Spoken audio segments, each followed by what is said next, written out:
नमस्ते दोस्तों, नया दिन, नई सुबह और नई कहानी। आज की नई कहानी धीरज की वाणी से आपके लिए लेकर आया हूँ। ये कहानी है एक गांव में, बहुत पुराने जमाने की बात है। गांव में एक बहुत ही समझदार, होशियार और इंटेलिजेंट आदमी रहता था। लोग उसकी बड़ा सम्मान करते थे क्योंकि उसके पास में तरह तरह की और सब हायर ऑर्डर की किताबें थी। वो दिन भर पढ़ता रहता था और अपने नॉलेज को बढ़ाता रहता था। तो ऐसे ही वो एक दिन बाहर वॉक कर रहा था और वॉक करते करते उसे लगा कि उसके जूते जो हैं वो फट रहे हैं और थोड़े दिन में वो बिल्कुल खराब हो जाएंगे। तो उसे अब उन जूतों के लिए क्या करना चाहिए।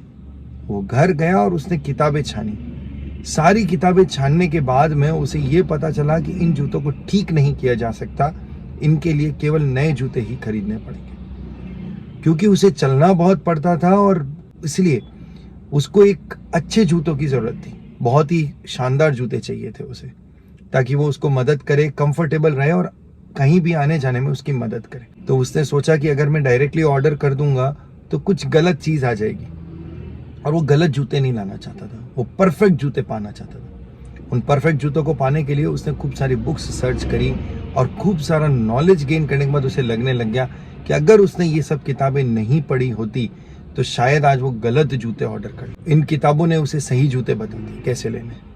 तो उन किताबों के अनुसार उसने एक लकड़ी ली, स्टिक ली और उससे अपने जूते का नाप लिया, अपने पैर का नाप लिया। पैर का नाप लेने के बाद में अगले दिन सुबह वो अपने डेली रूटीन का काम कंप्लीट करने के बाद में अपने जूते खरीदने गया। जब वो जूते खरीदने गया, वहां पर खूब सारे जूते देखे, उसमें क्वालिटी, फोम, सब कुछ चेक करने के बाद उसे एक जूते पसंद आए।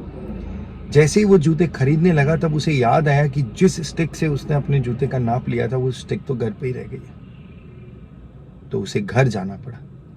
फिर से वो घर गया। घर लेकर वो जब घर से लौट कर वापस आ रहा था तो उसके जूते काफी तरीके से फट चुके थे। लेकिन जब वो पहुंचा तब तक दुकान बंद हो चुकी थी।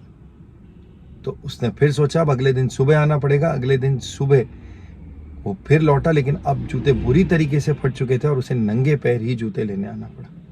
और जब वो जूते लेने वहां पहुंचा तो तब उसे पता चलता कि वो जूते जो उसे पसंद आए थे वो कल ही बिक चुके थे। दुकानदार ने पूछा कि जब आपको जूते कल पसंद आ चुके थे और आप उसे सच में खरीदना चाहते थे तो आपने कल उन्हें खरीदा क्यों नहीं। तब उस आदमी ने बताया कि उसने बहुत रिसर्च की थी और जो उसे परफेक्ट चीज बता सकता था, जो किताबों में लिखा था, उसमें यही लिखा था कि उन जूतों को लेने से पहले उसका नाप लिया जाए और परफेक्ट साइज ली जाए। और जिस स्टिक से उसने नाप लिया था तो वो स्टिक वो लाना भूल गया था। तो जूते बेचने वाला आदमी और कंफ्यूज हो गया और उसने ये बोला, तो आपके पास आपका पैर तो था ना, आप आपके पैर से नाप लेते। तो उसने ये कहा कि मैं किसी प्रकार की कोई गलती नहीं करना चाहता था और जैसा उन किताबों में इंस्ट्रक्शन लिखे थे मैं तो वही फॉलो कर रहा था। मैं किसी तरह का रिस्क नहीं लेना चाहता था।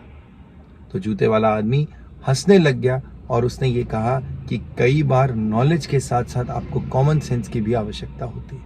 आपके पास आपके पैर थे तो आप यहीं पे अपने पैर में जूता पहनकर चेक कर सकते थे। आपने इसकी क्वालिटी वगैरह तो सब कुछ चेक कर रखी थी, केवल साइज का मैटर था। आप पहनकर चलकर देख सकते थे। और ये सोचने के बाद वो आदमी को अपनी गलती का रियलाइजेशन हुआ। और मैं भी यही सब कुछ कहना चाहूंगा कि कई बार हम लोग कॉमन सेंस का उपयोग नहीं करते। हम सिर्फ और सिर्फ ज्ञान के बारे में सोचते हैं, इंस्ट्रक्शंस को फॉलो करते हैं, लेकिन इंस्ट्रक्शंस को फॉलो करने के साथ साथ कॉमन सेंस भी यूज किया जा सकता है। और कॉमन सेंस और नॉलेज मिलकर आपको एक परफेक्ट आदमी बनाता है। न केवल नॉलेज, न केवल कॉमन सेंस आपको परफेक्ट बना सकता है। तो ये थी आज की धीरज की वाणी। नमस्ते।